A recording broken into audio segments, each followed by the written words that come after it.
Bonjour, je m'appelle Marie Salin, je suis française. Ça fait maintenant plus de 30 ans que j'habite à Vienne, en Autriche. Ça fait 4 ans que je travaille pour la société Platomic.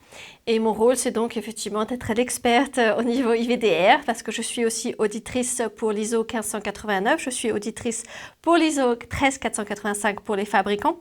Et ma passion, qui vient aussi de ma formation, je suis juriste à la base, c'est le réglementaire. Mais alors le réglementaire dans la routine, le réglementaire pour trouver des solutions pragmatiques qui soient vraiment une aide pour les laboratoires, qui soient une aide pour les fabricants de dispositifs de diagnostic. Et je m'efforce donc à Platomic d'apporter ces solutions à nos clients, à ceux qui ont besoin d'aide face à cette jungle, à cette nouvelle langue du réglementaire. Bonjour, je m'appelle Pierre Becht, je suis basé à Lyon. Je travaille chez Platomix depuis plus d'1 an au sein de l'équipe dédiée au laboratoire. Mon rôle, c'est d'accompagner les laboratoires sur la voie vers la conformité IVDR en les formant dans la prise en main de nos outils digitaux pour automatiser les processus réglementaires. Mon nom est Pierre Becht et je suis chargé de clientèle au sein de l'équipe Platomix dédiée au laboratoire. Avec plus de 5 ans passés auprès des prescripteurs, des biologistes, pour divers laboratoires, toujours dans un contexte international, je vais avoir le plaisir de vous présenter ce webinaire aux côtés de Marie Salin, avec plus de 20 ans d'expérience dans les affaires réglementaires du diagnostic in vitro, collaborant tant avec les laboratoires, les organismes notifiés et les autorités réglementaires.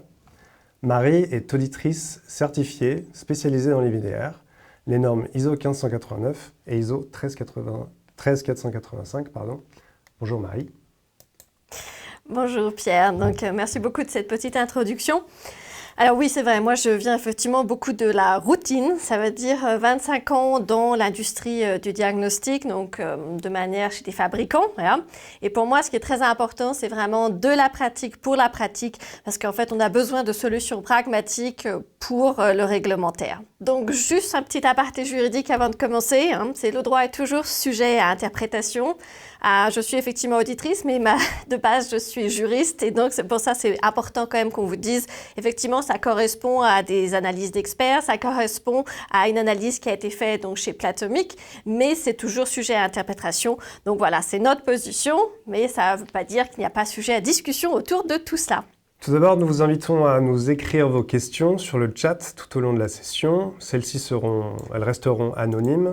Et si jamais nous n'avons pas le temps d'y répondre à l'issue de notre présentation, je vous invite à les diriger par email directement. Pour introduire notre propos, il convient de dire que l'IVDR a été un basculement pour l'industrie des dispositifs médicaux et constitue un réel défi pour les établissements de santé qui réalisent du diagnostic in vitro. C'est une transition difficile que connaissent les laboratoires d'Europe, et ce, en partie à cause d'un manque de communication claire en la matière. Platomix est là pour apporter son soutien aux parties prenantes du diagnostic in vitro, pour aider à y voir plus clair sur ce qui est attendu et comment y parvenir, définir les efforts à fournir pour y arriver. Notre mission est de faciliter l'avancée technologique et d'accélérer sa mise en place au profit du patient. Pour ce faire, nous mettons en place des solutions digitales qui automatisent les procédés réglementaires et qui facilitent le travail des qualiticiens, des chercheurs et des soignants. Au-delà de ces solutions digitales, nous accompagnons les laboratoires dans cette transition sur la durée grâce à nos experts comme Marie, agissant ainsi comme un véritable partenaire dans lequel les laboratoires peuvent avoir confiance. C'est le lien que nous tissons entre les différentes parties prenantes du diagnostic in vitro qui fait notre force. Nous répondons à un besoin de clarification et d'accompagnement, tant de la part des fabricants de dispositifs médicaux de diagnostic in vitro que des établissements de santé qui réalisent du diagnostic in vitro. Pour les laboratoires, cela signifie pouvoir réaliser les tests qu'ils considèrent les plus appropriés pour leurs patients et pouvoir développer les traitements adéquats via la recherche clinique. Pour les fabricants, cela entend donner l'opportunité aux laboratoires de se fournir facilement en matériel et en produits de qualité, tout en assurant une gestion des risques associés optimale et un suivi approprié. Donc l'agenda aujourd'hui, afin de bien comprendre l'IVDR et d'en tracer un tableau concret, on va se pencher sur les points suivants. Nous dresserons dans un premier temps un état des lieux, un portrait de l'écosystème réglementaire des laboratoires en Europe, Nous détaillerons ensuite les nouveautés que porte la version 2022 de la norme ISO 15189. Et enfin, nous expliquerons comment réaliser une validation de façon conforme avec l'IVDR. Et donc, pour commencer notre état des lieux, une première question, pourquoi l'IVDR? Pour quelles raisons? Pourquoi faire? Pourquoi cuisiner les laboratoires de la sorte? Nous rencontrons des laboratoires d'Europe au sujet de la réglementation depuis des années, et les points de vue divergent drastiquement. La compréhension, l'interprétation des écrits, les comportements des acteurs, il varie énormément d'un laboratoire à l'autre, d'un côté d'une frontière à l'autre. L'idée ici, c'est de comprendre les origines de cette démarche que représente l'IVDR. Alors pourquoi, Marie? Pourquoi l'IVDR? Je pense que c'est effectivement une question que beaucoup de laboratoires se posent actuellement. Et de manière générale, je pense qu'il y a une volonté globale, mondiale, on va dire, pour un mouvement dans le sens d'une réglementation accrue. Donc dans beaucoup de domaines, on voit ça, hein, mais tout particulièrement dans le domaine du diagnostic et des laboratoires. En effet, vu du côté du patient ou même du médecin, il n'y a aucune différence entre un résultat fait par le moyen d'un dispositif de diagnostic in vitro interne ou marqué CE. Donc en fait, c'est une chose de très clair, les deux doivent être sûrs et efficaces. Alors je suis persuadée que tout le monde a déjà entendu que les USA ont réglementé cela avec la FDA en 2024. Il y a quelques jours, la semaine dernière, une volonté politique très poussée, on va dire, a un petit peu changé la donne, mais nous verrons si cela tiendra dans des instances supérieures. De manière générale, on entend souvent dans les couloirs réglementaires des critiques, des grognements face à l'IVDR. Mais si on regarde historiquement, il y a beaucoup de raisons pour tout cela.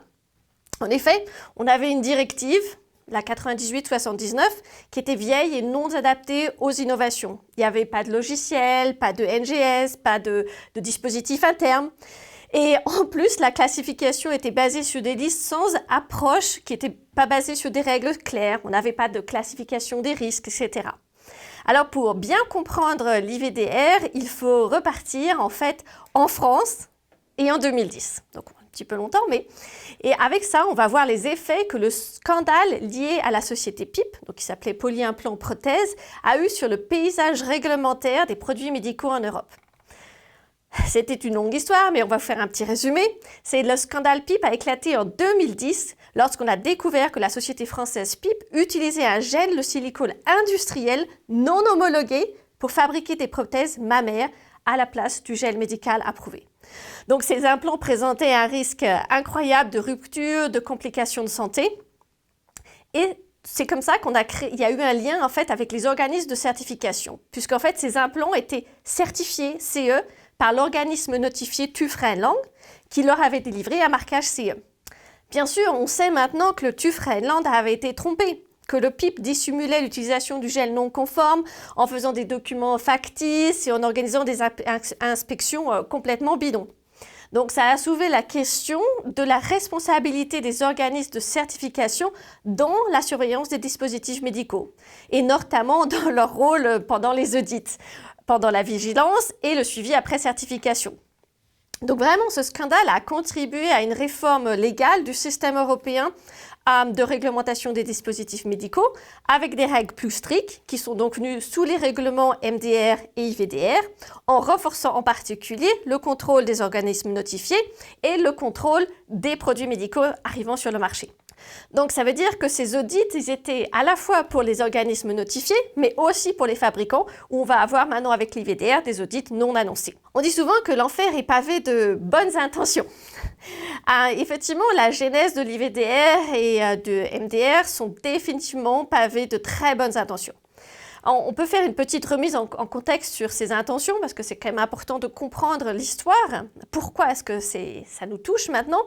C'est en fait, on voulait vraiment améliorer la qualité de la sécurité des patients, en fait, et la qualité des diagnostics. C'est-à-dire qu'on voulait s'assurer que tous les tests de diagnostic, les tests de cancer, génétique, infectieux, etc., sont fiables, sont validés et fondés sur des preuves cliniques solides. On voulait aussi renforcer la surveillance et l'encadrement des dispositifs de haut risque.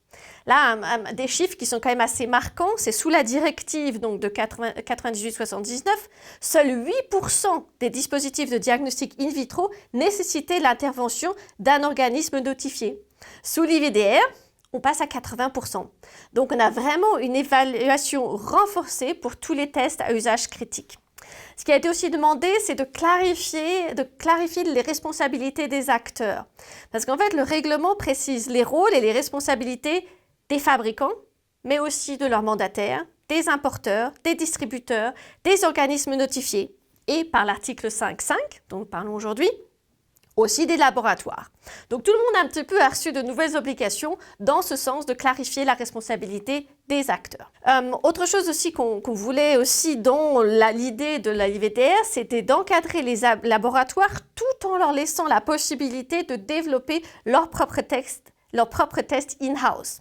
Donc, bien sûr, il y a des conditions strictes pour cette exemption ciblée, mais ça permet en fait d'avoir une standardisation au niveau européen du niveau des tests de diagnostic interne. On en a parlé déjà un petit peu, les organismes notifiés doivent aussi désormais disposer de compétences plus poussées, ils doivent être accrédités, et cela sous des conditions très strictes. Ils ont aussi une surveillance, c'est-à-dire que les organismes notifiés eux-mêmes sont soumis à une surveillance régulière par les autorités compétentes nationales et de la Commission européenne. Le dernier point qui nous a été amené un petit peu par le PIP et les bonnes intentions de l'IVDR, c'était favoriser la transparence en fait, et la traçabilité des dispositifs. Donc on a la base de données européenne, EUDAMED, où les acteurs et les autorités peuvent accéder à des données sur les dispositifs, sur leurs certificats, sur les études cliniques et sur les incidents. Une petite note, j'en parlerai encore un petit peu après, mais effectivement, les laboratoires n'ont pas besoin de s'enregistrer dans EUDAMED, mais ils ont la possibilité de l'utiliser en tant qu'acteur et donc, par exemple, de reporter un incident. Vous m'avez posé la question, Pierre, pourquoi faire passer les laboratoires à la casserole? Alors ici, je dois faire un petit peu une dégression juridique pour remédier à une malcompréhension du paysage législatif européen. D'accord? Donc en fait, les règlements sont votés au Parlement européen et ils sont directement applicables dès leur date d'entrée en vigueur directement dans les droits nationaux. Et c'est là où vraiment on a une grosse différence. C'est un règlement européen, il a force obligatoire dans tous ces éléments et est directement applicable dans tous les États membres dès son entrée en vigueur. Ça veut dire qu'il prime sur le droit national, y compris les lois. Une directive européenne, donc ce qui était l'ancien système légal, va fixer des objectifs à atteindre, mais laisse aux États le choix des moyens, c'est-à-dire qu'ils doivent transposer dans un délai donné, bien sûr, mais ils doivent transposer. Et si ce n'est pas transposé correctement, il y a de possibilités d'invocation sous certaines conditions par les citoyens, il y a la possibilité qui est un principe fondamentalement reconnu par la Cour de justice européenne d'avoir la primauté du droit européen, mais bon, c'est vraiment en cas de conflit. Ce qu'il faut se retenir, c'est qu'un règlement va toujours primer sur le droit interne. Donc, dans notre cas, on va prendre le règlement des dispositifs in vitro de diagnostic. Effectivement, IVDR prévaut sur le droit national. Il est directement applicable en France et seul, et c'est là le point intéressant, c'est que seules les exigences locales plus strictes peuvent être applicables. Par exemple, le Code de santé publique en France a une exigence qui est plus stricte que le règlement IVDR concernant l'obligation d'accréditation pour l'ISO 1589. L'article 5.5 de l'IVDR ne demande qu'une conformité au système de gestion et de la qualité dans le laboratoire selon l'ISO 1589. Et cette exigence, donc, qui est plus stricte en France, dans le Code de la santé, est issue de la réforme de la biologie médicale en France, qui a été instaurée en France par une ordonnance de 2010, là c'est un petit peu plus ancien, et cette ordonnance visait déjà à professionnaliser et à fiabiliser le secteur. Donc en fait, elle a été intégrée dans le Code de la santé publique, dans la partie réglementaire relative au laboratoire de biologie médicale. Et c'est là où on voit qu'effectivement la France a des demandes, des exigences plus strictes, mais dans ces cas-là, c'est autorisé, même si ce n'est pas demandé par le règlement. Voilà, donc c'est une petite digression juridique pour un petit peu comprendre le système européen. Maintenant, si on va aller vraiment dans le vif du sujet, pourquoi on veut faire passer les laboratoires à la casserole, c'est pas exactement ça, mais on s'est permis de vous donner une petite aide graphique pour comprendre l'article 5.5 et les délais qui sont prévus et que les laboratoires doivent savoir. Donc, cet article 5 est la base juridique qui permet aux laboratoires de continuer à utiliser ou modifier des dispositifs sans passer par un marquage CE sous certaines conditions bien précises. C'est-à-dire, l'article 5 donne une exemption ciblée qui permet aux laboratoires de fabriquer eux-mêmes leurs dispositifs, qui sont appelés donc in-house devices, qui peuvent être appelés aussi Laboratory Developed Test, donc LTD. Il y a plusieurs noms qui sont en cours. Mais on peut aussi modifier un dispositif et la condition primordiale, c'est de ne pas les commercialiser. C'est-à-dire de les utiliser uniquement pour leur propre activité de diagnostic. Vous voyez donc un petit peu sur notre schéma les parties en grise et les parties en bleu. C'est des choses qui sont déjà actuellement applicables. C'est-à-dire qu'il n'y a pas possible de dire « Ah oui, non, je ne l'ai pas encore fait ». Non, selon l'IVDR, vous êtes forcé de le faire déjà. D'accord ? Donc, ce que les laboratoires doivent vraiment comprendre, c'est que toute modification d'un dispositif CE les fait rentrer dans le champ de l'article 5.5. Et si vous faites cette modification, vous devenez fabricant de dispositifs à terme au sens de l'IVDR avec les responsabilités qui sont à remplir. Donc, cette utilisation strictement en interne, ça veut dire qu'elle ne peut être ni vendue ni partagée avec d'autres établissements. La seule possibilité, si c'est le même groupe juridique, vraiment l'entité de soins qui va être la même. Mais on peut pas, si on a un grand groupe de laboratoires, on ne peut pas partager à l'autre bout de la France en disant c'est la même chose. D'accord ? Un des points forts après qui est demandé au laboratoire dans l'article 5.5, c'est le respect des exigences de l'annexe 1, sécurité et performance. Donc même sans marquage CE, le laboratoire doit prouver que le test est sûr pour le patient et les utilisateurs, qu'il donne des résultats fiables, qu'il fonctionne comme prévu. Et pour cela, pour ces 3 points, on a besoin d'avoir en plus une gestion des risques rigoureuse, des preuves de validation scientifique et analytique, et un suivi post-utilisation, un retour d'expérience, des incidents, etc. Le deuxième point fort, qui est cette partie de cette documentation, c'est la validation. Et vous devez documenter la validation de votre test avec des données qui vont prouver sa performance analytique, donc la sensibilité, la spécificité, la linéarité, etc. La performance clinique, si applicable, et sa reproductibilité. Et donc, en fait, c'est cette documentation qui va couvrir des gros points de la vie du laboratoire. Elle doit être disponible en cas d'audit et d'inspection, et elle doit justifier l'utilisation du test in-house. On le verra peut-être un petit peu plus tard, mais quand on a réussi à documenter tout cela, on a le droit de préparer sa déclaration publique selon l'article 5.5 qui peut être publié. Ce scénario, cette liste de scénarios, en fait, vous permet un petit peu de voir en fait la réalité du laboratoire quand vous avez des scénarios de in-house. Donc, on a souvent des surprises, car les cas de figure sont beaucoup plus nombreux qu'on ne le pense, ou que le pense le laboratoire, et très vite on peut devenir un fabricant sous l'article 5, selon l'IVDR. Alors vous voyez, le scénario 1, c'est quelque chose qui, les procédés, où aucun changement n'est fait, où tout va bien, on achète un produit C, on l'utilise comme le fabricant l'a demandé, et on est dans une routine très claire du quotidien des laboratoires. Le deuxième scénario, j'ai certains groupes de travail où j'ai déjà entendu qu'ils utilisaient la dénomination IVDR article 5.5 Light. D'accord ? Donc ça, au niveau juridique, rien ne permet de valider cette approche, qui néanmoins, je suis d'accord, est la plus logique. Elle est logique de dire, voilà, j'ai pas changé grand-chose, j'ai peut-être juste changé la validité ou changé les conditions de storage. En fait, il n'y a pas de fondement légal à ça. Dans la pratique, oui, mais pas en juridique. Donc, il est important que les laboratoires soient conscients des effets que tout changement peut avoir. J'avais un audit l'année dernière, je pense, dans un grand laboratoire de pathologie, cytologie en Autriche.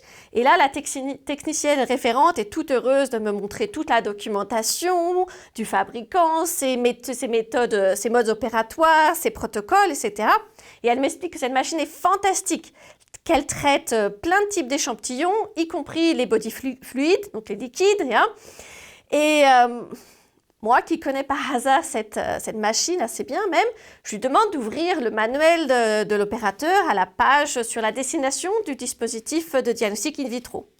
Et là, stupeur de la dame, qui réalisait que les body fluides n'étaient pas couverts par la destination du produit. Donc en fait, vraiment, dans le manuel d'utilisateur, ce n'était pas couvert. Alors, elle était un peu déprimée et elle me dit que le représentant de la société en question lui a affirmé que ça a marché aussi pour les body fluids. Donc, moi, je dis bingo à la dame. Je dis, voilà, bienvenue dans le domaine des in-house tests et de l'article 5.5. Parce qu'effectivement, oui, cela peut marcher au niveau technique pour les body fluids. Mais cela ne veut pas dire que le fabricant a certifié cette fonctionnalité dans sa documentation technique. Donc, c'est vraiment important d'être conscient de qu'est-ce que fait votre machine vraiment, mais qu'est-ce qui a été aussi validé par le fabricant industriel. Le troisième scénario, c'est un scénario qui est le scénario RO, comme on appelle ça. Et on sait que c'est un sujet un petit peu brûlant pour les fabricants, parce qu'en effet, ces tests RO ne doivent pas être mis en avant par les fabricants dans une optique de diagnostic. Ils doivent être très clairs sur la destination de ce produit sans application de diagnostic. Ils ne veulent pas de risque de sembler vouloir contourner l'IVDR. Et c'est là où l'article 5.5 prend toute sa valeur et son sens. Car les héros, pour moi, sont indispensables pour l'avancée de la médecine, de précision et le soutien des patients. Et c'est là où les dispositifs de diagnostic in vitro interne sont d'une importance critique pour la santé publique. Donc le scénario 3 est assez typique de la situation qu'on va se trouver pour un dispositif in vitro interne. Le scénario 4 est aussi familier des laboratoires, il remplit aussi les conditions de l'article 5. Donc là, c'est vraiment quelque chose qui est très clair et on voit vraiment dans le scénario 5 qu'on est dans le cas de figure par excellence de l'exception innovante et scientifique.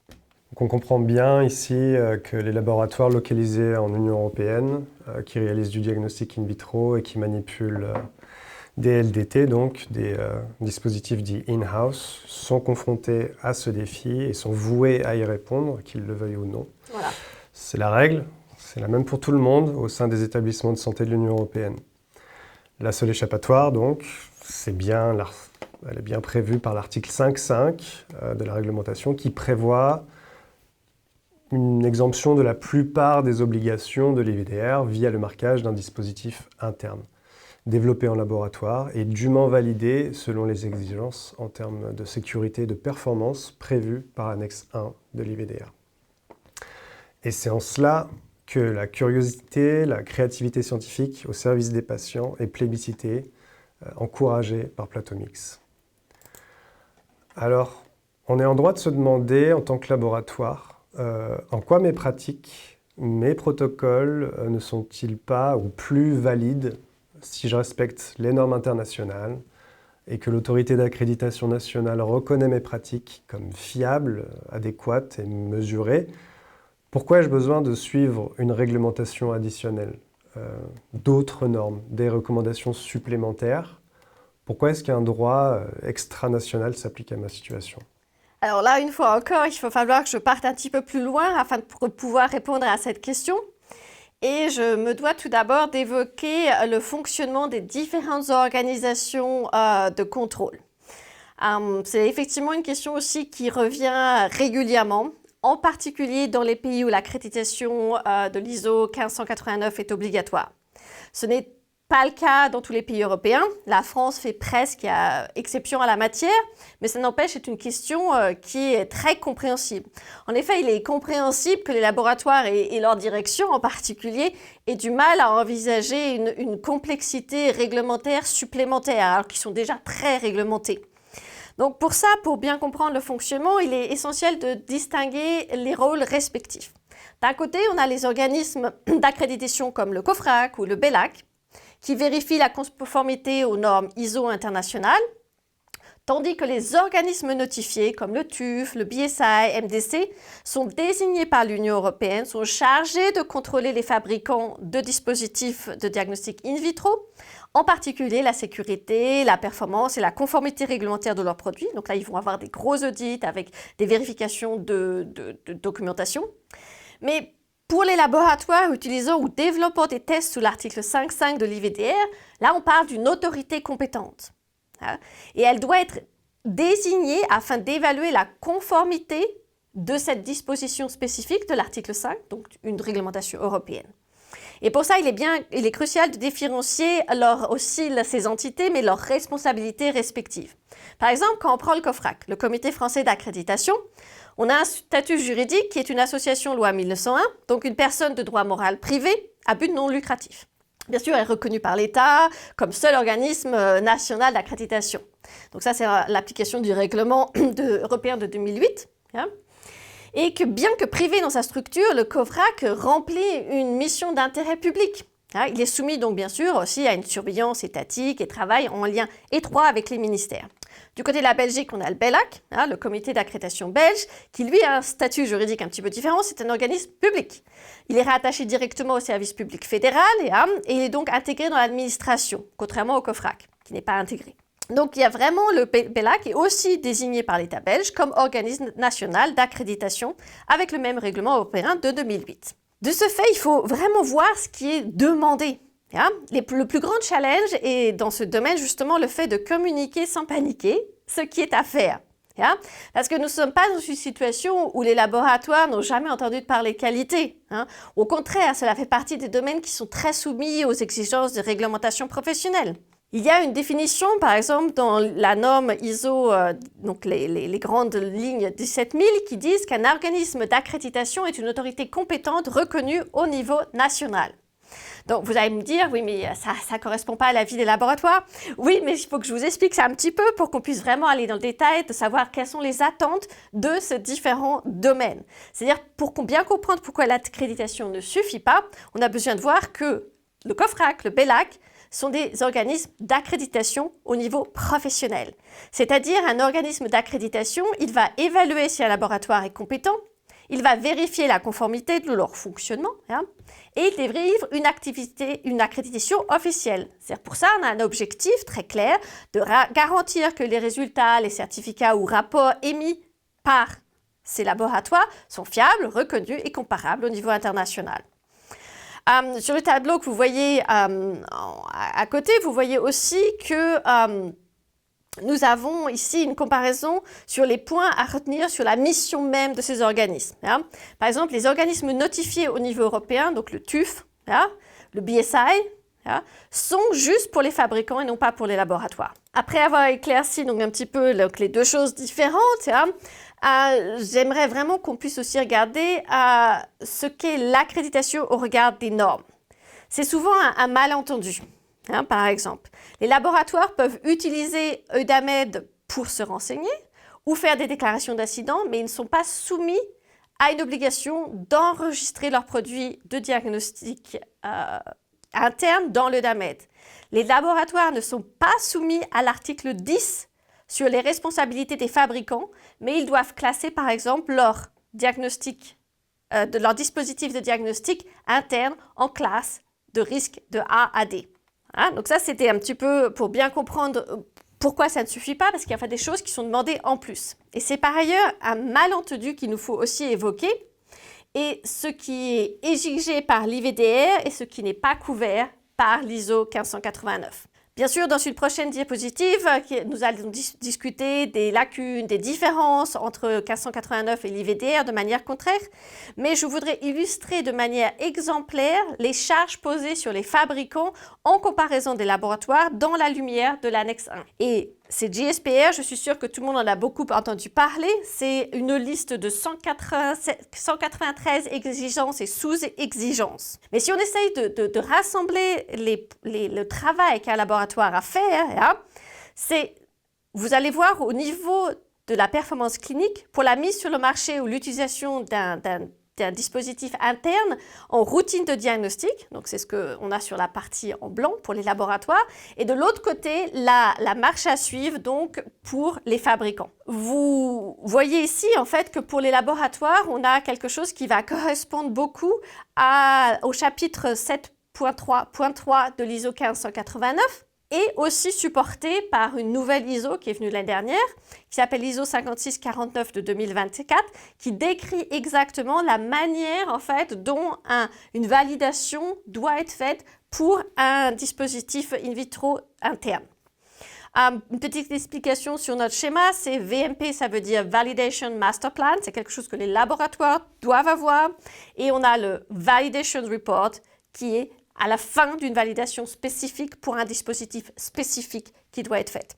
Donc en fait, là, si je résume un tout petit peu ça, c'est au niveau concret, vous voyez que la charge de travail pour les laboratoires est vraiment concentrée sur la façon de documenter leur validation et les risques qui en découlent. Donc on rejoint effectivement un petit peu l'article 733 de 1589. D'accord. Qu'on comprend bien qu'il y a un véritable écart entre les VDR et les attentes des corps d'accréditation nationaux, du moins en France, et que les laboratoires, quand bien même ils suivent à la lettre les recommandations du COFRAC, restent éloignés des attentes de la réglementation européenne qui ne sont pas couvertes par ces instances. Que des lacunes demeurent et qu'il convient de les combler, la réglementation les y oblige. En France, on peut souligner le manque de directives globales sur le même sujet et même l'absence de communication spécifique en la matière, quand d'autres pays en Europe se sont mobilisés, comme en Allemagne, en Autriche, en Irlande ou en Belgique. C'est ce qui explique ces différences d'interprétation qu'on a pu constater auprès des laboratoires, qui ne sont pas soutenus pour comprendre réellement les attentes de la réglementation et que certains d'entre eux peuvent même sembler faire fausse route. Et pour ceux-ci, pour les laboratoires qui ne semblent pas établir la bonne voie pour répondre correctement à ce qui est attendu d'eux, quels sont les risques? Alors, là encore une fois, tu as bien choisi tes questions, Pierre. C'est une question plus que justifiée car on voit même que certains laboratoires, donc on est beaucoup dans les laboratoires quand on fait des audits, etc., ou des consulting, et on voit que certains laboratoires ont vraiment été persuadés par des sources diverses qu'ils n'ont même plus le droit d'avoir des tests de dispositifs internes. Donc, non. Là, c'est une réponse très claire. Généralement, en réglementaire, on a du mal à dire oui, non. Là, je peux vous dire non. Les laboratoires ne vont pas être mangés ni par les VDR, ni par de méchants fabricants. Ils ont le droit de continuer à faire des dispositifs internes. Donc, de quelque côté que ce soit que viennent ces rumeurs, c'est incroyable, car l'Union européenne même prévoit par ses groupes de coordination, les MDCG, le fait d'avoir des in-house devices. On a donc un document qui résume ça, c'est le MDCG 2023-1, si je peux me permettre d'être précise, qui est même un document très pratique pour les documents, pour les laboratoires, car il définit et explique plus en détail ce que veut dire l'article 5.5 IVDR.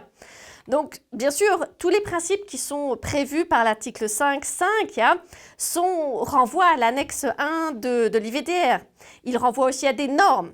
D'accord? Et ça, on a même ça dans l'ISO 1589, la nouvelle version, où vous allez effectivement avoir d'autres normes qui vont être référencées comme aide. Donc en fait, c'est un petit peu toutes ces normes qui renvoient à une recette avec beaucoup d'ingrédients, comme une bonne ratatouille du Sud. Hein? Simplement, je sais que la ratatouille réglementaire dissémine peut-être moins de parfum et de saveur, donnant faim que l'IVDR. Hein. Mais je peux vous dire que ma grand-mère disait toujours, elle n'a pas de recette pour sa ratatouille, elle n'a pas de recette secrète, nous on en était persuadés, mais bon. Elle disait, les bons légumes, les bons ingrédients, c'est le secret de tout. Et ici, je pense que nous pouvons vraiment décrire de manière similaire les ingrédients qui nous permettent de faire une bonne ratatouille réglementaire. On l'a déjà dit, mais le patient ou le médecin prescripteur, il ne voit pas en fait si le dispositif est marqué CE ou pas. Donc en fait, cette absence de transparence a conduit le législateur européen à vouloir garantir le plus haut niveau de sécurité sanitaire.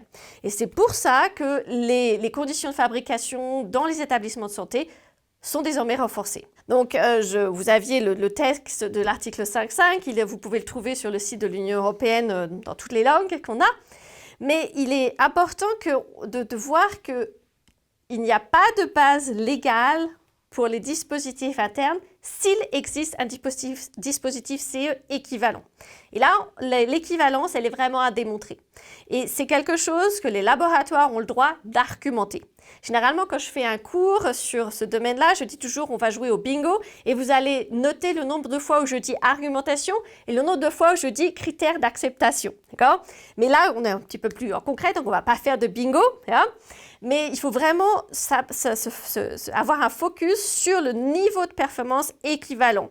Et donc, en fait, il faut démontrer qu'on n'a rien qui justifie légalement l'usage d'un test développé en laboratoire. Le recours à un dispositif interne ne peut être justifié que si le produit est spécifiquement adapté aux besoins de la population ciblée des patients et n'est pas mis sur le marché, mais seulement utilisé en interne. Donc, le laboratoire doit donc, dans sa documentation technique, aussi d'ici à 2030, justifier pourquoi son produit est plus performant. À mon avis, il y a des possibilités de justification de performance qui peuvent être aussi des raisons environnementales. Et je vous dis pourquoi. C'est beaucoup de laboratoires suivent la norme ISO 9001 qui a eu l'année dernière, je pense, un amendement qui demandait plus de sustainability, donc de durabilité par rapport à l'environnement.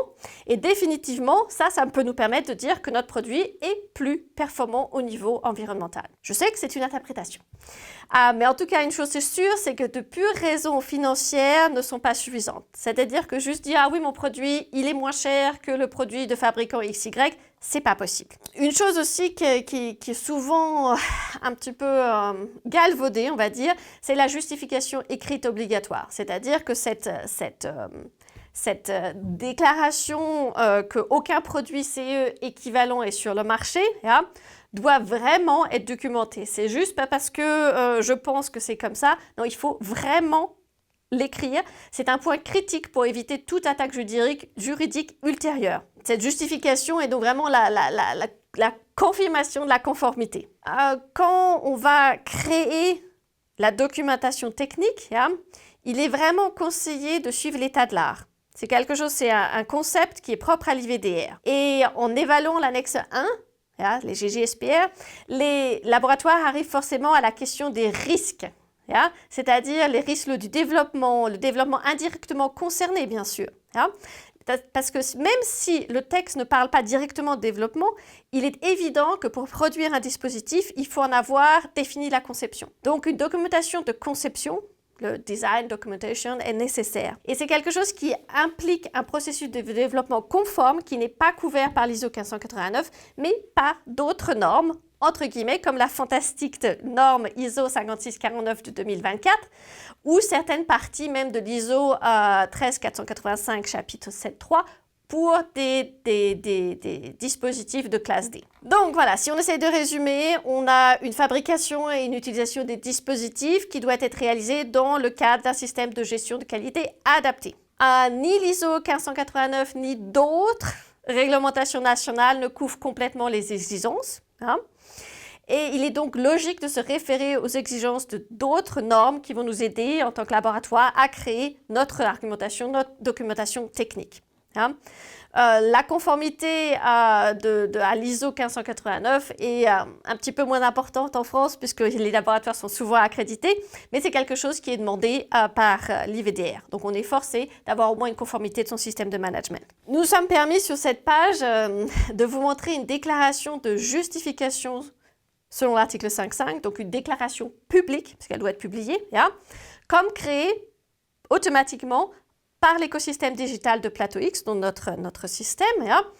Et on vous a montré aussi l'aperçu de la documentation technique automatisée et numérisée pour les laboratoires. Car c'est ce qui consiste le cœur de la documentation technique. Un laboratoire peut avoir à présenter aux autorités compétentes. Pourtant, bien que ce soit quelque chose qui soit très documenté, qui ait vraiment une base juridique très claire, je dois avouer que j'ai déjà vu dans la réalité beaucoup de ces déclarations qui s'apparentaient plus, soyons honnêtes, à défaut. À quelque chose que quelqu'un avait préparé sans vraiment connaître le sujet. Donc c'est quelque chose comme c'est une déclaration publique, c'est quelque chose qui engage légalement les laboratoires. C'est quelque chose qui doit être communiqué sur le site de l'hôpital, du laboratoire. Donc, en cas d'audit de société de pharmacie, en cas d'audit d'une autorité compétente, je peux juste vous dire que ce n'est pas une très bonne idée. Donc, on a déjà eu des exemples d'audits dans d'autres pays européens où ce genre de choses exactement ont été prises en compte. On a un grand laboratoire génétique en Italie où la société de pharmacie qui voulait coopérer avec eux leur a dit non, on ne fait pas d'études cliniques tant que vous n'avez pas cette conformité. Donc c'est quelque chose qui est vraiment important, pas juste parce que l'Union européenne nous a demandé ça, mais dans la routine en fait, des laboratoires, c'est important. Donc, comment faire cette documentation? C'est l'annexe 1, les GSPR, donc que vous voyez aligné sur la partie droite de l'image. C'est 193 exigences et sous-exigences. Sur Platoix, vous pouvez documenter vos documents et vos enregistrements aussi. Donc, bien sûr, cet écosystème de Platoix va vous guider. Mais vous avez aussi, et c'est là ce que j'aimerais bien parler après, c'est la norme 5649 de 2024. C'est une norme qui a été donc récemment publiée et elle rassemble des spécifications essentielles pour les tests développés en laboratoire. Et ça permet de garantir qu'ils produisent des résultats diagnostiques avec une précision et une sécurité donc optimale. Vous allez me dire, oui, les experts en réglementation trouvent souvent les normes magnifiques et notre équipe ne fait pas exception à la règle. Mais si pour vous, les normes signifient surtout plus de travail, celle-ci vous fait en réalité gagner du temps et des efforts sur le chemin de la conformité. En effet, elle a été très attendue, cette norme, elle a pris beaucoup de temps à être validée et en général, bien sûr, les normes ne sont pas obligatoires, on est bien d'accord, mais celle-ci est vraiment pertinente pour tout laboratoire qui développe des dispositifs internes, notamment parce qu'elle fournit des détails sur la manière de satisfaire à de nombreuses exigences européennes avec laquelle elle se recoupe. Donc, elle a été développée en 2024 en tenant compte de l'IVDR et d'autres cadres réglementaires internationaux. Néanmoins, elle ne s'aligne pas entièrement sur l'IVDR et ne garantit pas donc à elle seule la conformité d'un laboratoire. Elle est essentielle parce qu'elle décrit les exigences de base pour une gestion de cycle de vie. De l'état de l'art des tests internes. Et elle indique de manière pratique ce que les laboratoires doivent faire. Si on essaie de le voir un petit peu plus en détail, si vous me permettez, on a des exigences générales, donc avec une justification. De manière similaire à l'exigence dite d'équivalence de l'IVDR, à partir de 2030, la norme prévoit une justification du besoin du test, qui doit être mise en balance avec les produits commerciaux. On a aussi une évaluation de la faisabilité. C'est-à-dire qu'il est recommandé que les laboratoires effectuent et documentent une évaluation de faisabilité initiale basée sur leur justification. Cette phase n'est pas spécifiquement IVDR, mais ça peut être intéressant pour justifier la destination du dispositif. Il faut aussi un système de management, donc ça c'est décrit aussi. On parle aussi de la manière dont un dispositif interne peut être transféré. Ce transfert est, comme avec l'IVDR, similaire, c'est-à-dire que ça ne doit pas être en dehors de l'entité juridique.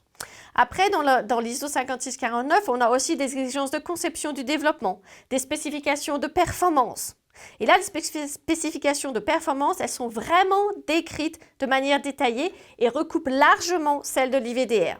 C'est-à-dire, on a aussi la destination, on a l'utilisation, la population cible, la qualification du personnel. Tout ça, c'est bien décrit en ligne avec la performance clinique et la littérature.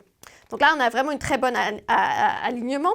Pour la gestion des risques aussi, on a des exigences minimales rigoureuses qui sont incluses avec des références aux normes ISO 22367, l'ISO 14971, l'ISO 20416. Donc en fait, il y a beaucoup de normes qui vont être là un petit peu indexées qui nous permettent d'avoir plus d'informations. Donc là aussi, on est bien aligné avec l'IVDR et l'annexe 1. Donc en parlant de ce qui est nécessaire à faire pour les GSPR, en parlant de ce qui est nécessaire à faire pour la déclaration publique, l'ISO 5649 est vraiment une très bonne recette de base pour avoir une bonne approche de la validation et de la performance des dispositifs in vitro de diagnostic interne. Donc, une recette bien définie, claire à suivre, afin d'éviter toute mauvaise surprise. Merci d'avoir insisté sur les GSPRs lors du point précédent. On l'a vu, elles constituent le cœur de l'IVDR pour les tests que les laboratoires entendent utiliser comme bon leur semble et qui permettent de respecter la réglementation tout en poursuivant leurs bonnes pratiques et de continuer à développer les tests de demain pour la santé de demain. Et en parlant de recettes, il est clair qu'il y a autant de recettes que de chefs. En l'occurrence, les laboratoires suivent la leur Et les nuances entre les exigences de l'IVDR et de la norme ISO 1589 sont autant de différences qu'il faut prendre en compte pour tendre vers la recette idéale. Alors on est forcé de s'interroger, comment s'articulent ces différences entre l'IVDR et 1589 ? Alors, j'ai fait de mon mieux. Je ne suis pas une adepte des pages surchargées de texte, mais pour y voir plus clair, j'ai pris le parti de lister les points essentiels. Donc, ce n'est pas la plus belle des diapositives qu'on ait pu faire, et ça peut sembler un petit peu ambitieux de vouloir lister tout, mais à mon avis, c'est le meilleur moyen d'aider les laboratoires à comprendre que les exigences de l'IVDR peuvent être mises en œuvre de manière pragmatique, à condition de bien saisir le lien entre les deux cadres, l'IVDR et la norme 1589. Chaque laboratoire doit vraiment avoir la possibilité d'identifier ce qui est déjà couvert dans son système de qualité actuel et de compléter ses procédures opératoires avec les éléments manquants de l'IVDR. Donc en fait, on parle vraiment là d'une approche structurée qui permet d'éviter des efforts inutiles tout en assurant la conformité. C'est-à-dire qu'on ne veut pas se voiler la face, on veut vraiment y aller, mais trouver les différences. Donc en fait, si on se concentre justement sur les lacunes, c'est définitivement la gestion du risque avec la composante critique pour tout le cycle de vie du produit. C'est-à-dire c'est des risques sur tout le cycle de vie et pas juste comme l'ISO 1589, les risques pour le patient et l'utilisateur. Donc on parle de risques depuis le développement de l'idée du produit jusqu'à sa fin de vie. Donc ça passe par tout, après l'environnement, la mise en retraite du produit, etc. Pour bien comprendre les recouvrements et les lacunes entre l'IVDR et l'ISO 1589, vous avez ici un tableau explicatif avec une description claire des exigences qui sont couvertes par l'un ou par l'autre.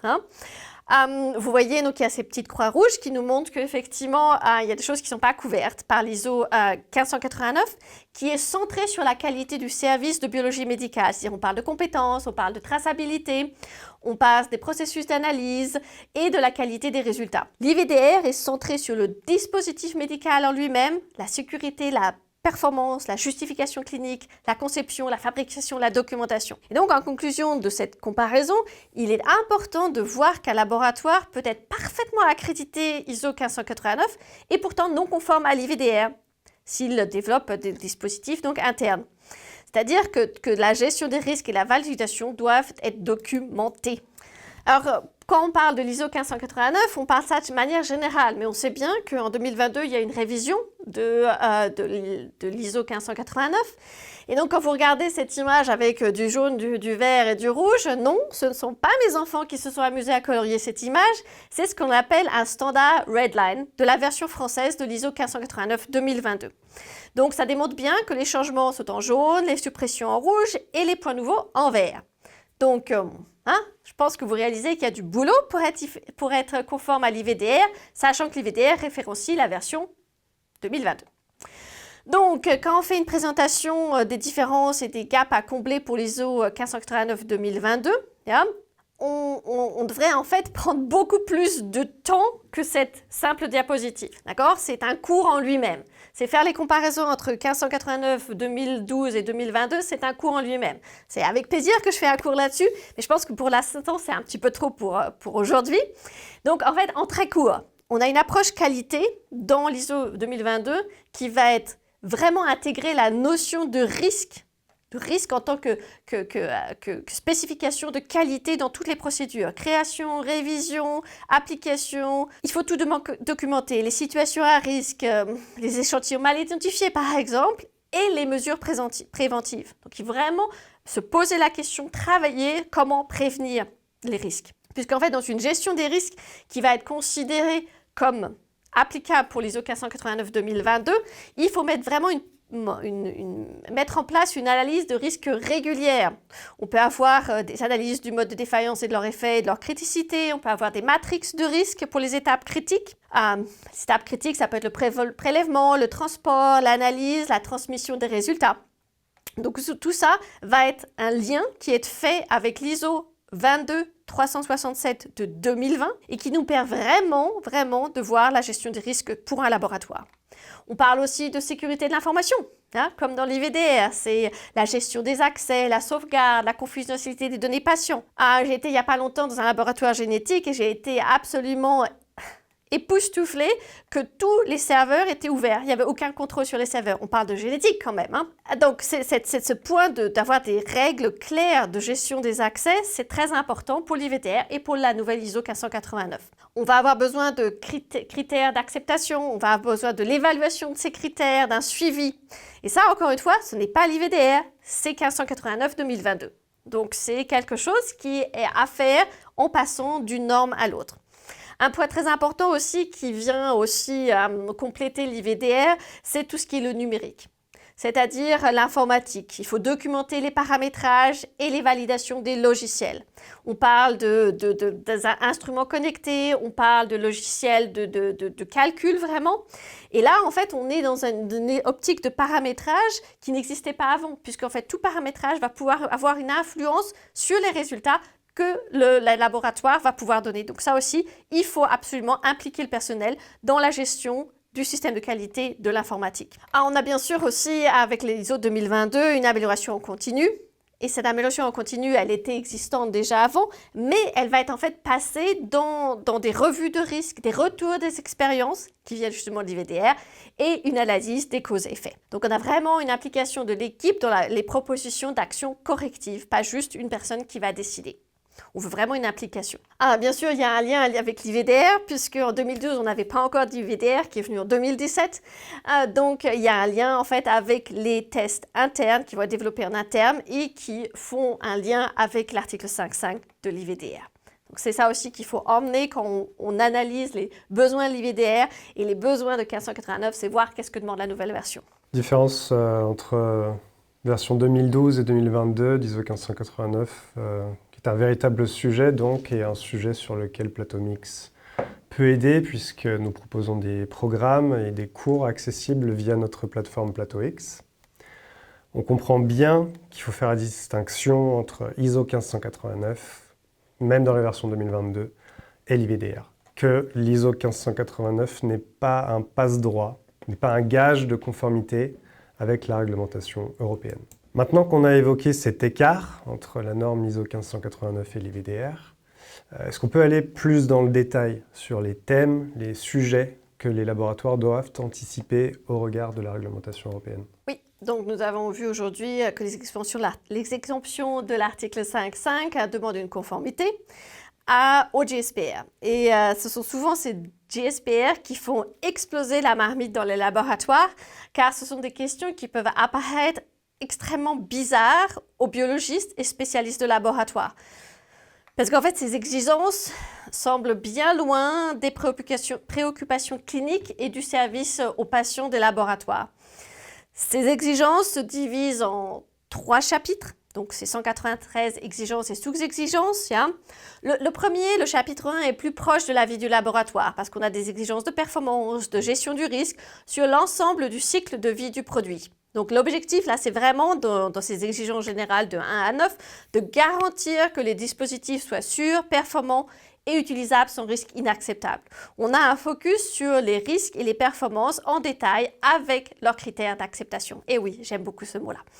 Donc, le deuxième chapitre, par contre, commence à être un petit peu plus abstrait parce qu'il demande des laboratoires une plus grande description au niveau des matériaux et des composants. On a un objectif de sécurité des matériaux, de la conception des logiciels et des fonctionnements du dispositif. Donc là, on va parler de quoi? On va parler de sécurité biologique, chimique, physique. On va parler des risques d'infection, des risques de contamination. On va parler des substances cancérigènes, par exemple. On va parler de cybersécurité. On va parler de dispositifs électriques. Et tout ça, bien sûr, avec une prise en compte de l'environnement d'utilisation et de la durée de vie prévue. Le chapitre 3, je vais être honnête avec vous, c'est le moment généralement où les laboratoires me disent « Allez, on arrête tout », parce qu'en fait, ce sont des choses qui sont très formelles. On va parler d'informations fournies avec le dispositif. On va parler de traçabilité, d'utilisation correcte, d'étiquetage. Et donc, généralement, c'est le moment où les laboratoires me disent « Mais je n'ai pas d'étiquette pour mon produit ». Et en fait, c'est là où on peut voir comment faire passer le lien entre la routine et les demandes de l'IVDR. Donc, par exemple, là, pour le premier, on va bien se préparer en fait avec la gestion des risques. C'est-à-dire qu'on va aller chercher dans les standards, qu'est-ce qu'on doit faire en plus, bien sûr. Mais pour le chapitre 2, on va aller voir quels documents je dois valider, d'où viennent ces documents, est-ce que je peux aller chercher des documentations méthodologiques avec le fabricant. Donc, on va un petit peu chercher la documentation. Pour le chapitre 3, en fait, donc qui est un petit peu plus difficile, il faut essayer de faire des analogies. C'est-à-dire que je ne connais pas un laboratoire qui n'a pas de SOP, protocole, processus d'analyse, description de méthode. J'ai toujours vu ça dans le laboratoire. Vous avez une description. Et dans cette description, généralement, justement, tout ça, c'est documenté. La façon dont le produit va être en storage, la façon dont le produit va être conservé, la façon dont le produit est étiqueté, le numéro de lot. Et tout ça, je sais que dans un laboratoire, c'est déjà décrit. Et simplement, il faut faire une analogie entre ce qu'on vous demande et ce que vous faites déjà. D'accord? C'est en fait, il y a toute une documentation en fait qui doit s'orienter autour de la vie du laboratoire, la communication avec un fabricant et les demandes qui sont effectivement vraiment en plus. Donc en fait, c'est quand vous avez bien documenté tous ces changements, quand vous avez bien documenté toutes les informations du fabricant et si besoin même avoir fait plus de demandes, vous êtes déjà dans une optique qui va vous permettre d'évaluer et de correspondre au GSPR. D'ailleurs, quand on fait des visites avec les laboratoires, quand on a des activités de coopération avec les équipes qualité des laboratoires, nous entendons souvent ces mots « mais dites-nous exactement ce que nous devons faire ». Et c'est là où tout devient compliqué en fait. Car les standards, les ISO standards sont des guides, des recommandations, mais pas des must, pas des obligations. C'est-à-dire que, par exemple, ces standards vont vous dire ce qui est demandé en théorie. Mais ne vont jamais vous dire des chiffres exacts obligatoires ou des pourcentages de critères d'acceptation, ni vous préparer une argumentation pour un cas concret. Même les standards CLSI, par exemple le EP 09, demandent une concordance de 95%. Mais ce n'est pas une obligation, c'est une recommandation. Donc, il serait possible qu'un laboratoire se décide à avoir un différent niveau de concordance. Donc, par exemple, 91%, ça pourrait être possible. Donc, quand vous préparez votre argumentation, vous allez effectivement parler de risk management, de performance evaluation, de verification, de validation. Et après, c'est vous qui avez à argumenter. Donc, nous avons vu aujourd'hui que les GSPR contiennent des questions qui peuvent apparaître bizarres aux biologistes, mais nous avons eu aussi la crise du Covid en 2019 qui a démontré plus clairement que jamais la fiabilité et la précision des laboratoires médicaux sont vitales. Donc, on a vraiment besoin de processus robustes de gestion des risques et ça représente la meilleure protection en fait contre les erreurs et les résultats incorrects. Et c'est dans ce contexte que l'Organisation internationale de la normalisation, donc l'ISO, a mis à jour son guide, qui est l'ISO 22367, qui s'appelle, je vous lis, « Les laboratoires médicaux, application de la gestion des risques aux laboratoires médicaux ». Et donc, cette update a été faite en 2020. Et c'est pas un hasard, puisqu'en fait, c'est vraiment une description de la procédure qui permet d'identifier et de maîtriser les risques pesant sur les patients, les prestataires de soins, en lien avec les examens de laboratoire. Elle a été révisée, en fait, et elle s'aligne aussi sur d'autres normes internationales, comme l'ISO 14971, dont je vous ai parlé tout à l'heure, qui est à la base pour les fabricants, mais qui contient beaucoup d'aides dans ses annexes pour bien répondre aux demandes de gestion de risque. Donc, en fait, la 14971, c'est parfait pour vous poser les bonnes questions, entre guillemets. Et bien sûr, elle est dédiée à la gestion des risques des dispositifs médicaux, mais pour finir, des lignes directives plus efficaces pour l'ensemble du secteur. Voilà, donc en fait, c'est vraiment un document qui vous permet au laboratoire d'identifier et de gérer les risques sur le personnel aussi, sur les prestataires de services. Tous ceux qui sont outsourced sont aussi inclus dans cette gestion des risques. On parle donc effectivement d'identification, on parle d'évaluation, d'analyse, de contrôle et de surveillance des risques. C'est tout un cycle en fait. Et ces exigences s'appliquent aussi à toutes les phases de l'activité du laboratoire. Donc on parle pré-analytique, on parle de phase analytique, de phase post-analytique et bien sûr la transmission correcte des résultats qui en font partie. Donc ça, c'est quelque chose qui va aussi aller en concordance avec l'ISO 1589. Il n'y a pas de description d'un niveau de risque acceptable. Là encore, c'est le laboratoire à décider de ça. Et c'est pour ça que nous sommes permis de vous mettre un petit aperçu de ce qui se passe sur l'écosystème de Plateau X, qui va vous guider justement dans tous ces niveaux de risque acceptables et vous aider à décider pas à pas qu'est-ce qu'un niveau de risque acceptable, puisque ces normes ne vont pas vous le dire de but en blanc. Voilà, donc en fait, c'est vraiment une vision de la gestion des risques qui est ordonnée autour de certaines normes, mais après qui renvoie à la décision du laboratoire et à ses équipes pour le processus de gestion des risques. On pourrait parler aussi un petit peu plus longtemps encore de l'ISO 14971 qui permet justement de parler de biocomptabilité, de sécurité des données et bien sûr aussi des dangers, des rayonnements, de l'électricité ou alors même la facilité d'utilisation. Est-ce que c'est facile à utiliser? Est-ce qu'on a des choses à prendre en compte pour ça? Et en tout cas, il y a une chose est sûre que dans toute l'analyse du risque qui est importante, c'est de savoir que le fabricant, donc pour les dispositifs internes, les laboratoires, de savoir qu'il faut définir des objectifs, enfin des critères objectifs d'acceptabilité du risque et le niveau de risque acceptable doit être déterminé par le laboratoire. Donc en fait, on est vraiment là dans une gestion des risques qui doit faire partie intégrante d'un système de la gestion de la qualité, mais la norme à elle seule n'exige pas que le fabricant en possède un. Donc en fait, c'est quelque chose qui va se recouper entre l'IVDR, ISO 1589 et l'annexe 1 de l'IVDR.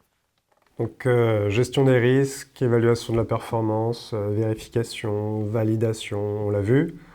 L'IVDR bouge toutes les lignes et force les laboratoires à revoir, à compléter leurs procédures. Tant et si bien que les laboratoires peuvent être amenés à questionner la nécessité de cette transition, sa légitimité, son utilité même. À présent, et au vu de ce qu'on vient de détailler, on va s'interroger sur le concret. Comment mon travail en tant que technicien, laborantin, responsable de technique, biologiste, va-t-il être impacté par ces changements qu'on entend mettre en place afin de respecter la réglementation européenne? Est-ce que cela va s'illustrer par plus d'administratifs, des méthodes en moins au sein de mon plateau technique, une offre analytique amoindrie, des procédés plus longs, plus fastidieux, plus de contrôle, plus de suivi? Est-ce que ma routine doit forcément en pâtir? Et tout cela n'est-il pas en fait qu'un pas en arrière d'un point de vue technologique et scientifique? Pierre, tu peins un tableau bien noir quand même. Parlons concrètement de l'impact de l'IVDR sur les laboratoires. On ne va pas enjoliver. Oui, la mise en œuvre de ce règlement a des conséquences réelles sur la routine des laboratoires. Ça c'est clair. D'un point de vue européen, l'implémentation reste lente, les organismes notifiés manquent encore de ressources, certains fabricants ont retiré des produits du marché, et beaucoup de laboratoires se trouvent dans une zone grise en ce qui concerne la conformité de leurs tests développés en interne, donc les LTDs. Et l'article 5.5 vise justement ces tests maison. Il encadre leur utilisation, il exige une documentation rigoureuse, une justification de leur usage, quand aucune alternative CE n'est disponible, ainsi qu'un système de qualité robuste. Donc oui, cela demande un changement de culture. Il ne suffit plus de savoir que notre méthode fonctionne, il faut pouvoir la démontrer, il faut pouvoir la documenter et l'évaluer dans le temps qui passe. Donc oui, cela implique plus de traçabilité, plus de validation, une meilleure gestion des risques et aussi, et ça c'est vraiment mon point dans l'IVDR, c'est une collaboration plus étroite entre les fabricants, les pathologistes et les cliniciens. Et en fait, c'est là, si on regarde vraiment derrière tout ça, que réside une opportunité essentielle. L'IVDR pousse à sortir d'un fonctionnement en silo. Il nous oblige à créer des ponts entre laboratoires, à partager des méthodes, des validations et des bonnes pratiques, comme on dit en anglais, good practice. C'est-à-dire qu'en fait, il devient stratégique de créer des communautés de pratiques, des réseaux d'échanges, où les laboratoires hospitaliers, académiques, privés peuvent mutualiser leur savoir-faire. Cela vaut aussi pour les coopérations avec les fabricants de dispositifs, en amont d'un développement ou dans l'adaptation de ces tests existants. Ensemble, on peut faire émerger des solutions innovantes et adaptées aux besoins cliniques, tout en restant dans un cadre réglementaire clair. Pour les fabricants aussi, on a un impact de l'IVDR. La procédure de marquage CE avec les organismes notifiés est devenue plus complexe, est devenue très chère, faut être honnête, et cela a ralenti en fait l'arrivée de certains nouveaux tests sur le marché. Mais ce cadre de l'IVDR et de l'article 5.5 a aussi une valeur immense. Il oblige toute l'industrie, y compris les laboratoires, à fournir des preuves solides sur les performances des dispositifs de diagnostic. Et c'est là que je veux insister sur le potentiel de l'IVDR. Il ne freine pas l'innovation. Au contraire, si on ne se voile pas la face et on accepte de faire dans un principe d'ouverture et de curiosité pour le bien médical des patients, on va avancer. Puisqu'en fait, il rend plus fiable, donne une plus grande confidence à tout ce qui est ces dispositifs internes et le principe de diagnostic. C'est-à-dire que c'est traçable, c'est reproductible. On a vraiment une médecine de précision où les décisions médicales critiques vont pouvoir s'appuyer sur des tests robustes, validés et surtout comparables. Et c'est là en fait qu'on sait que la médecine se globalise, où les informations circulent plus vite, on peut vraiment plus rapidement être dans l'optique de valider plus rapidement. Donc oui, l'IVDR nous bouscule, mais nous pousse aussi vers un diagnostic de qualité supérieure, une reconnaissance renforcée du rôle des laboratoires dans l'écosystème en fait de santé. C'est une dynamique collective qui ouvre la voie à une innovation mieux partagée, puisqu'en fait les laboratoires ont souvent été trop acculés dans le fait on appuie sur des boutons, on a des résultats, alors que derrière il y a beaucoup plus. Et c'est là en fait l'intérêt. Hein. Quand on pense à des maladies rares, il y a des collaborations qui permettent de transformer un test maison en produit CE co-développé peut-être. Ça veut dire qu'on pourrait avoir potentiellement un marquage pour CE pour l'avenir. Donc ce type de modèle montre que l'innovation ne s'oppose pas à la réglementation, mais qu'elle gagne à s'appuyer sur elle. J'ai travaillé aussi sur un centre de recherche, donc c'est CRO en Autriche ici. Et définitivement, il disait « Ah oui, mais il faut que j'aille en discuter avec mon collègue d'Espagne. » Et donc, en fait, on parle vraiment de méthodes qui peuvent être établies, qui vont être bien structurées et comparables au niveau européen et international. Donc, pour moi, oui, c'est une chance. Parce qu'en fait, les laboratoires ont la possibilité de reprendre la main sur leur expertise. Ils se regroupent, ils partagent des validations, ils peuvent collaborer avec des fabricants. Et donc, pour moi, l'isolement est définitivement risqué et la communauté est la réponse. Donc, pour répondre à ta question un petit peu de manière finale, c'est oui, l'IVDR va nous bousculer, oui. Mais un impact sur les méthodes des laboratoires, non. Un impact sur votre routine, oui. D'accord? Ça veut dire que si c'est mal géré, effectivement, on va pouvoir avoir des sources de finding, de lacunes pendant des audits. Ça peut être des audits d'accréditation, ça peut être des audits de tiers parties pour des études cliniques. On sait qu'en France, il y a eu un moment où certaines études cliniques ont été bloquées parce que la NPM n'a pas voulu valider ces études cliniques en disant non, ces laboratoires ne sont pas IVDR conformes, donc on ne peut pas faire d'études cliniques avec eux. Donc, il y a beaucoup d'intérêt. J'ai déjà entendu ça de quelques laboratoires qui me disent aussi c'est un impact marketing. Ça nous permet de mieux nous vendre si on est bien certifié. Oui, tout à fait, mais c'est un impact vraiment de la routine, pas sur le fondement même. Je me suis permis de vous donner quelques idées de causes fréquentes de finding pendant un audit 1589-2022. C'est très souvent que dans un audit IVDR, sous l'article 5.5, vous allez avoir des non-conformités qui sont très proches de l'IVDR 1589-2022. Donc en fait, le plus souvent, c'est qu'il n'y a pas assez de démonstration pourquoi et comment le dispositif est fabriqué et utilisé en in-house.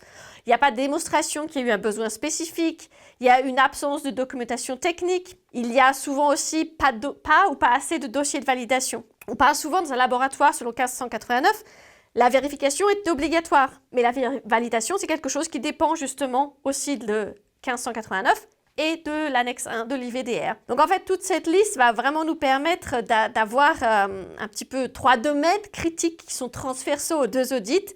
C'est en fait un manque de documentation et de traçabilité des preuves de conformité, un problème au niveau de la compétence, la formation du personnel et, presque sûr que tu peux le dire toi-même, la gestion des risques et la validation des méthodes et dispositifs qui est souvent là où on va avoir le plus de non-conformité. Voilà, donc Nous avons essayé aujourd'hui un petit peu de vous donner les bases de ce que les laboratoires devaient faire, mais nous permettons aussi quelques recommandations dans un but de coopération et de support les uns des autres. Il est donc important de considérer les synergies possibles pour porter plus en avant l'innovation au service du patient.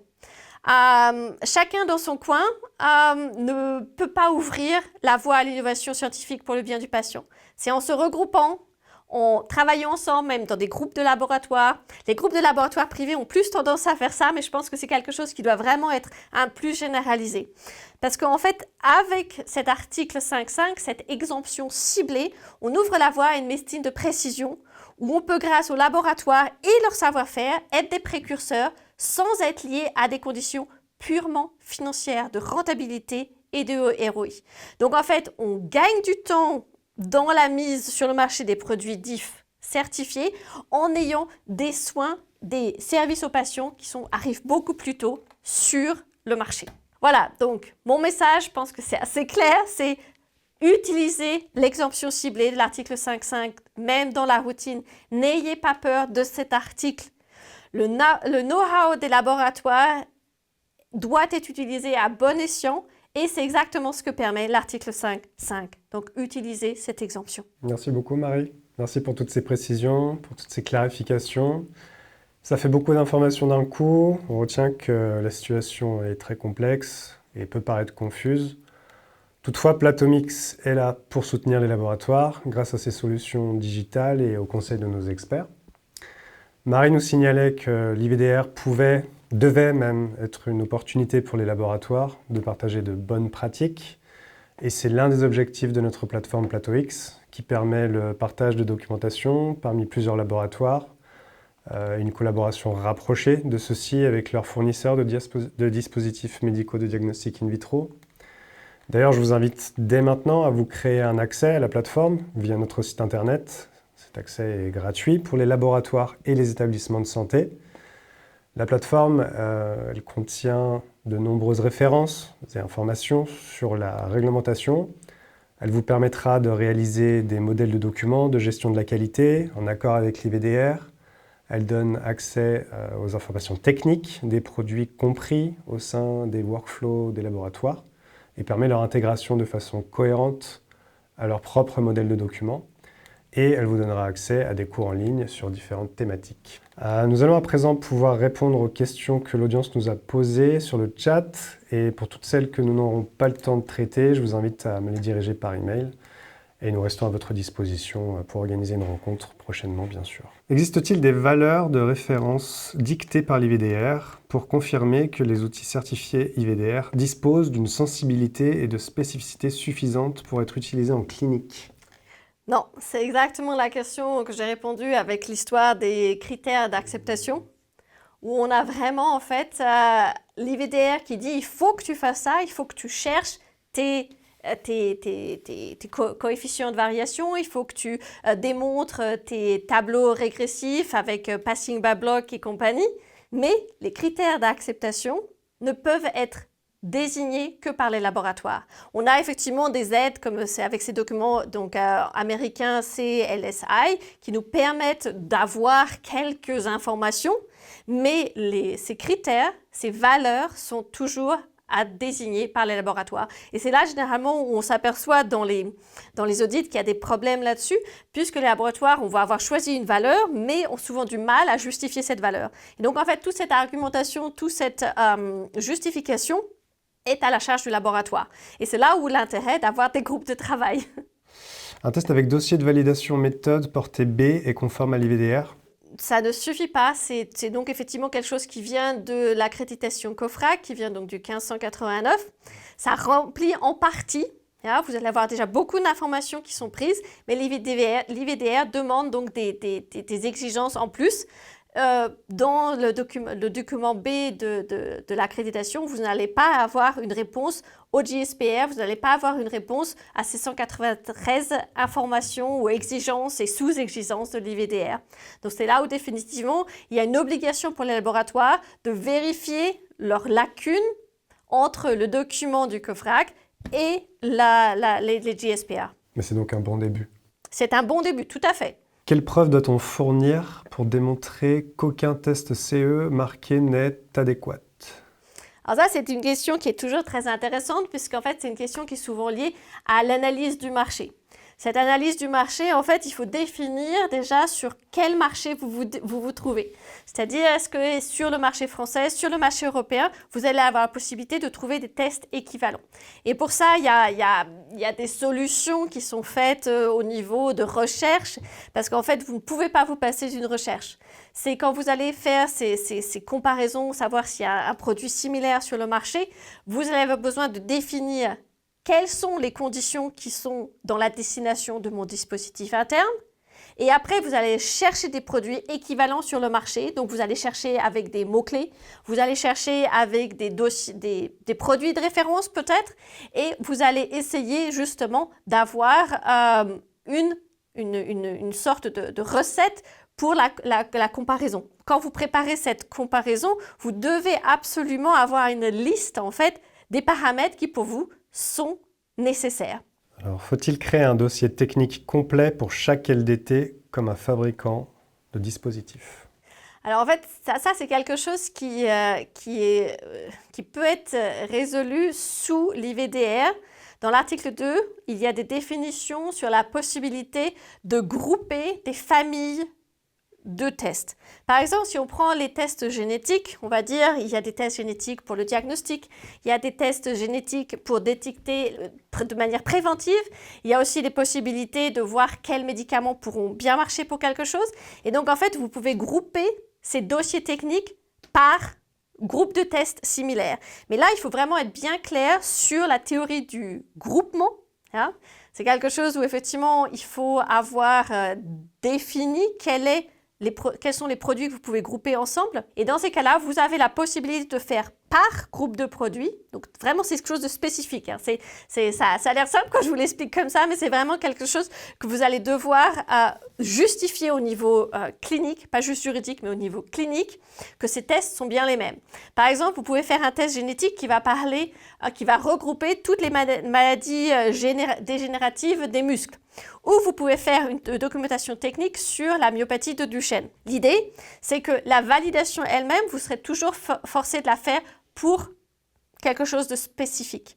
Mais les dossiers eux-mêmes, vous pouvez les grouper. Et c'est là où ça devient très intéressant. Parce que ça permet d'économiser vraiment beaucoup de temps quand vous voulez faire une documentation technique. C'est-à-dire que si vous avez des panels de gènes avec 2000 gènes, vous pouvez justement différencier à ce niveau-là. Très bien, merci. On va répondre à 2 dernières questions puisqu'elles ont été posées par en anonyme. Et le reste, j'ai les noms. Donc, je pourrais revenir vers vous avec les réponses. Donc, avant-dernière question, y a-t-il un registre européen où les LDT doivent être enregistrés? Alors ça, c'est quelque chose qui, au niveau européen, n'est absolument pas couvert par le DAMED. Le DAMED ne demande pas d'enregistrer les DTD, mais on a des pays qui le demandent. Donc, on a la Belgique qui demande de les enregistrer. On a la Suisse qui demande de les enregistrer. Donc, c'est quelque chose qui a été, justement, c'est ce qu'on disait tout à l'heure, c'est les exigences plus strictes du droit national peuvent être appliquées sous le droit européen. C'est-à-dire que l'IVDR ne demande pas ça. L'IVDR ne demande pas au laboratoire d'être sous la coupe de l'EDAMED, mais par contre, certains pays ont décidé que si, ils voulaient le savoir. Est-ce que le rapport de vérification interne ISO 1589 est suffisant pour la conformité IVDR? Alors là, c'est une réponse non, de manière très, très, très, très claire, puisqu'on parle justement de vérification. Dans une vérification, ça ne couvre pas tout ce qui va se passer avec un dispositif interne. Dans un dispositif interne, j'ai besoin d'aller jusqu'à la fabrication, pour avoir une validation complète. Et la validation est beaucoup plus que juste la vérification. Quand on parle après de la validation des performances sous l'IVDR, donc sous l'annexe 1, on a encore plus de spécificités qui vont être demandées à être justifiées et documentées. Merci beaucoup Marie. Et merci à tous. Ainsi s'achève notre webinaire. Merci à tous de l'avoir suivi. J'ai bien noté toutes les questions et on reviendra vers vous avec les réponses. Voilà, un dernier mot, Marie. Écoutez, s'il y a d'autres questions, effectivement, c'est avec plaisir que vous pouvez prendre rendez-vous avec Pierre ou lui poser vos questions. On se fera un plaisir de y répondre ou de s'interroger ensemble dessus. Merci beaucoup. Merci à tous. C'est une bonne après-midi et à très bientôt. Merci beaucoup. Au revoir. Au revoir.